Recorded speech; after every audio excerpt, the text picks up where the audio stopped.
Hey there, night owl. You've probably heard about monks doing some intense stuff in the name of faith, fasting, silence, living in caves. But tonight, we're going to glide very slowly into one of the strangest spiritual practices ever recorded. So, grab a blanket, dim the lights, and let's drift back about 1,000 years to the cold, misty mountains of northern Japan. There, a few particularly devoted Buddhist monks decided that dying wasn't enough. They wanted to transcend death, to turn their own bodies into eternal vessels of enlightenment. Not metaphorically, literally, through a process called Sokushinbutsu, or, as it's sometimes described, self-mummification. Yes, you heard that right. These monks didn't just meditate until they passed away. They spent years, sometimes decades, slowly preparing their bodies to become mummies while still alive. Because apparently enlightenment is best achieved through dehydration and slow starvation. Let's ease into the details, though. The practice began around the 11th century, deep in the Shingon Buddhist tradition, a sect known for its esoteric rituals and very long meditation schedules. The goal was to reach a state of complete unity with the cosmic Buddha, a condition so perfect, so spiritually pure, that your physical form would basically stop decaying. Sounds poetic, until you learn the method. To start, a monk would enter a long-term retreat in the mountains, the kind of quiet that makes even wind sound too loud. Over the next 1,000 days or more, that's about 3 years, he'd follow a strict diet known as the Mokujikijyo, literally tree-eating practice. The name's not symbolic. They really ate trees. Nuts, seeds, bark, pine needles, the sort of things you might nibble on during a failed camping trip. The goal was to shed every ounce of fat and moisture, basically turning the body into something bacteria wouldn't want to eat later. And if that sounds bleak, don't worry, it gets bleaker. After those first 3 years, if the monk was still alive, and most weren't, he'd start drinking a special tea made from the sap of the urushi tree, the same plant used to make lacquer for furniture. It's also, incidentally, poisonous.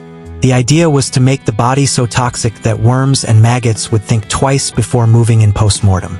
Basically, anti-decay by self-poisoning. Because nothing says devotion like turning your bloodstream into wood varnish.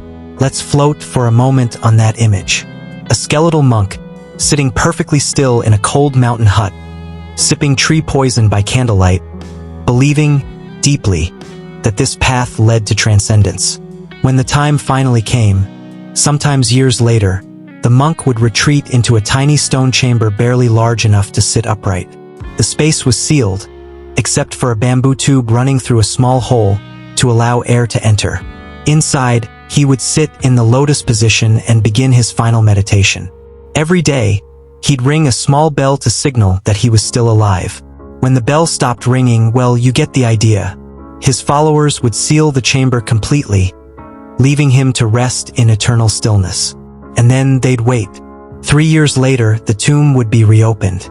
If the monk's body had resisted decay, if it remained preserved, skin leathery but intact, he was declared a true Buddha in the flesh, a Sokushinbutsu. If not, it was considered a noble failure. Still spiritually meaningful, just a little less impressive. Imagine that. You spend nearly a decade starving, meditating, and drinking poison, only for someone to open your tomb later and say, "Ah, he didn't quite mummify." Close though, but it wasn't about vanity. In the eyes of these monks, this was the ultimate act of sacrifice, turning one's life and death into a single, seamless prayer. The mummified bodies, those who succeeded, were placed in temples and treated not as corpses but as living presences, eternal witnesses of faith, watching silently from their gilded shrines. And here's where it gets even more surreal. This wasn't just one monk, or even a handful. For centuries across northern Japan, especially in the Yamagata region, dozens attempted this practice. Today, around 24 preserved Sokushinbutsu still exist, seated quietly in temples, their features delicate and calm, wrapped in silk robes. They're often still treated as active monks, with their robes changed regularly, offerings left before them, and prayers whispered in their presence. It's as if death never really arrived, just slowed down and settled in for meditation. Let's pause there, take a deep breath, because that's only the beginning of this story. In part 2, we'll drift deeper into why these monks believed that self-mummification could lead to enlightenment, and how the practice eventually vanished, or perhaps didn't entirely. So stay cozy. We'll pick up again soon, with more quiet madness from the mountains of Japan. Alright, welcome back. Still awake? Barely? Perfect. That's exactly the right state of mind for this next part. Let's settle back into those mountains again, the Duasanzan region of northern Japan. Mist rolls through cedar forests. The only sounds are birds, wind, and maybe the faint clink of a prayer bell from a distant temple. Somewhere out there, a monk is quietly transforming himself into a relic. Now, to understand why anyone would do this, we need to peek, gently, into the spiritual logic behind it. In Shingon Buddhism, there's this idea that enlightenment isn't just something you achieve after death or in some celestial afterlife. It's attainable within this body in this lifetime, if, of course, you're willing to put in the work. And by work, they meant decades of meditation, ritual, and occasionally mummifying yourself alive. The concept was called Sokushinbutsu, meaning becoming a Buddha in this very body. The monks believed that by perfectly purifying their physical selves, removing desire, hunger, and attachment, quite literally, they could cross into Buddhahood without waiting for rebirth. In other words, you could fast-track enlightenment through extreme asceticism. A kind of spiritual life hack, except instead of cold showers and journaling, it's bark soup and self-dehydration. These monks weren't trying to escape pain. They were trying to transcend it, to prove that even death itself was just another illusion. Each step, the tree diet, the poison tea, the stone chamber, was a stage of liberation, like peeling away layers of earthly existence. And if you think that's heavy, remember, this wasn't some isolated cult. The practice was respected, even revered. Villagers sometimes supported the monks, bringing offerings or helping build their final chambers. The eventual mummified figures became protectors of the land, symbols of endurance and divine guardianship. Let's drift for a moment to one of the most famous of these monks, Shinyokai Shonin, who lived during the 18th century. His story is one of quiet obsession and perfect patience. Shinyokai was a monk of the Dainichibo Temple on Mount Udono, one of the sacred 3 mountains of Dua. He spent years practicing the tree-eating diet, wandering the forests, meditating under waterfalls, and preparing his body for its final stillness. When he was ready, around 1783, he entered his stone chamber, a narrow space where he could sit but not lie down. His followers sealed him in, leaving only that small bamboo air tube and the little bell. Every day, they'd listen for its faint chime, and one morning it stopped.